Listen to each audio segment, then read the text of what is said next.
एक दिन रात के वक्त पर 21 साल की एक जवान लड़की अपने ही पिता के बिस्तर पर सो जाती है। जब उस लड़की का पिता घर में आता है तो देखता है कि उसकी बेटी उसके ही बिस्तर पर लेटी हुई है। वह उससे पूछता है कि बेटी तुम्हें क्या हुआ है। तो वह लड़की कहती है कि मेरे सिर में बहुत तेज़ दर्द हो रहा है और मुझे बहुत ज़्यादा डर भी लग रहा है, इसलिए आज की रात मैं आपके साथ ही सोना चाहती हूँ। बेटी की बात सुनकर पिता कहता है कि कोई बात नहीं बेटा, आराम से सो जाओ। और फिर वह खाना खाने के लिए किचन में चला जाता है।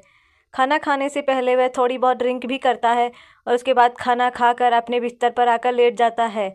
इसके बाद आधी रात में वह अपनी बेटी के साथ ऐसा काम करता है जिसे सुनकर आपके भी होश उड़ जाएंगे। आप सोचने पर मजबूर हो जाओगे कि एक बाप और बेटी आखिर ऐसा काम कैसे कर सकते हैं। कहानी शुरू करने से पहले आप सभी से मेरा निवेदन है कि अगर आप इस चैनल पर नए हैं तो प्लीज़ चैनल को सब्सक्राइब ज़रूर कर ले, ताकि आपका प्यार और सपोर्ट मुझे यूं ही मिलता रहे। तो चलिए दोस्तों, इस कहानी को शुरू करते हैं। दोस्तों, आज की सच्ची कहानी उत्तर प्रदेश के एक छोटे से गांव की है। इसी गांव में रामलाल नाम का एक आदमी अपने 3 बच्चों के साथ रहता था, जिसमें बड़ी बेटी की उम्र 21 साल और छोटी बेटी की उम्र 15 साल और सबसे छोटा बेटा था जिसकी उम्र 10 साल थी। एक लंबी बीमारी के चलते रामलाल की पत्नी का देहांत 2 वर्ष पहले हो चुका था। पत्नी के चले जाने के बाद उसके घर के हालात एकदम ख़राब हो गए थे और उसका घर चलाना बहुत मुश्किल हो रहा था। जो पैसा उसने बचा कर रखा था वो पत्नी के इलाज में लग चुका था। उसकी आर्थिक स्थिति दिन ब दिन खराब होती जा रही थी और वह काफ़ी कर्जदार भी हो चुका था। बच्चे भी अपनी माँ की याद में गुमसुम रहने लगे थे, उनको संभालने वाला भी कोई नहीं था। एक औरत तो बच्चों के साथ साथ घर को भी अच्छी तरह संभाल लेती है, मगर एक मर्द के लिए यह सब करना बहुत ही मुश्किल हो जाता है। घर के हालात देखकर रामलाल पूरी तरह से टूट चुका था। अगर वह बाहर कमाने जाता तो फिर बच्चों की पढ़ाई छूट जाती और यदि वह घर पर रहता तो फिर घर कैसे चल पाता। एक दिन उसको ख्याल आया कि उसे अब दूसरी शादी कर लेनी चाहिए। रामलाल ने सोचा कि अगर वह शादी कर लेता है तो उसका घर भी आबाद हो जाएगा और वह भी बाहर कमाने जा पाएगा।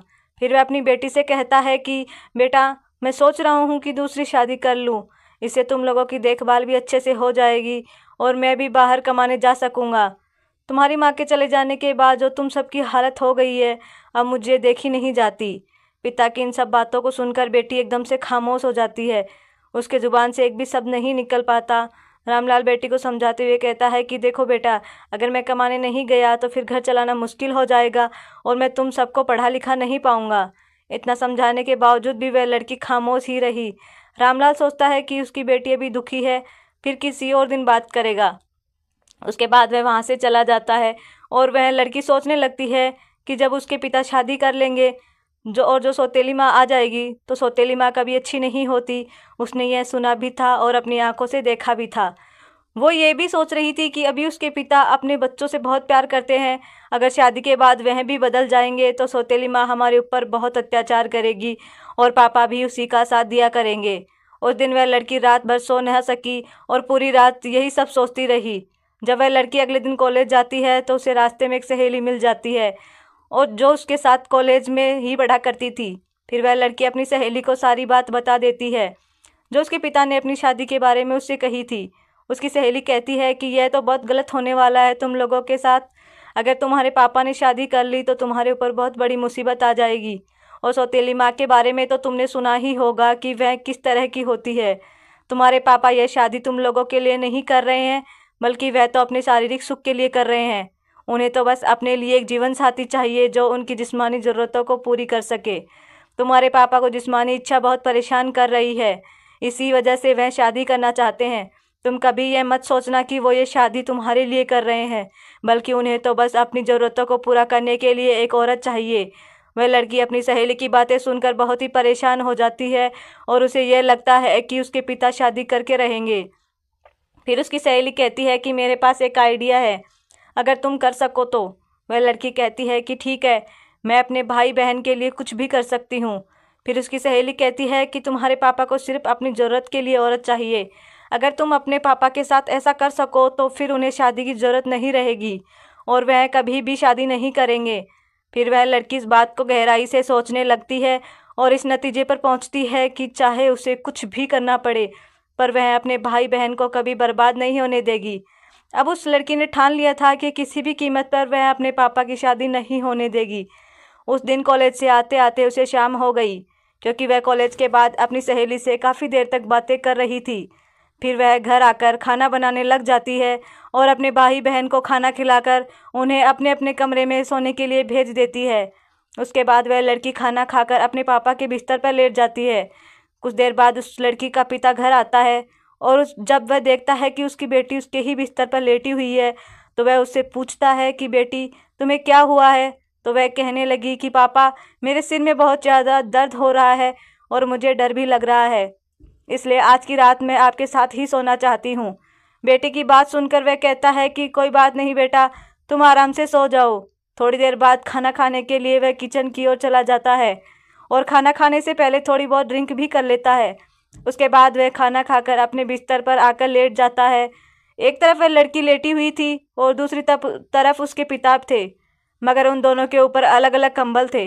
रात के 12 बज चुके थे, मगर उस लड़की की आंखों से नींद बिल्कुल ही गायब थी। उसके दिमाग में तो बस उसकी सहेली की बातें और सौतेली माँ की तस्वीर घूम रही थी। जब वह लड़की ख्यालों की दुनिया से बाहर आई तो उसने देखा कि उसके पिता तो गहरी नींद में सो गए हैं।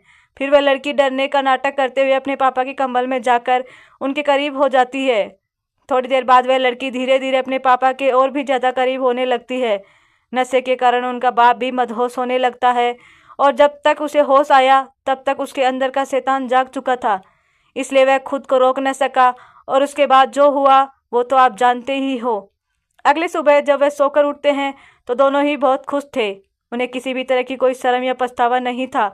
उसके बाद तो यह सिलसिला आए दिन ही चलने लगा। अब वह लड़की भी इसकी आदी हो चुकी थी और उसके बाप की भी ज़रूरतें पूरी होने लगी थी। इसी तरह दिन महीने बदलते चले गए और महीने कब बीत गए पता ही नहीं चला। एक दिन उस लड़की की तबीयत खराब हो गई और उसे उल्टी और चक्कर आने लगे, इसलिए वह लड़की चेक करवाने के लिए पास के क्लिनिक पर गई और जब उसकी रिपोर्ट आई तो उसके पैरों के तले ज़मीन खिसक गई, क्योंकि डॉक्टर ने उसे बताया कि वह 2 महीने से प्रेग्नेंट है। उस लड़की के गांव के ही एक औरत उस क्लिनिक में साफ सफाई का काम कर रही थी। जब उस औरत को इस बात का पता चला तो वह औरत पूरे गांव में ढिंडोरा पीट दिया कि रामलाल की कुंवारी लड़की माँ बनने वाली है। धीरे धीरे यह खबर आग की तरह गांव में फैल गई कि रामलाल का अपनी ही बेटी के साथ नाजायज रिश्ता है। एक दिन उसकी सहेली उसके घर आती है और कहती है कि पूरे गांव में पता चल चुका है कि तुम प्रेग्नेंट हो। अपनी सहेली की बात सुनकर वह लड़की बहुत परेशान हो जाती है और उसे कुछ भी समझ नहीं आ रहा था कि वह क्या करे। वह सोच रही थी कि अब तो उसके पिता की बहुत बदनामी हो जाएगी और वह भी किसी को मुंह दिखाने लायक नहीं रहेंगे। एक दिन शाम के वक्त वह लड़की मार्केट से कुछ सामान लेने जाती है तो रास्ते में उसे मोहल्ले के कुछ लड़के छेड़ने लग जाते हैं।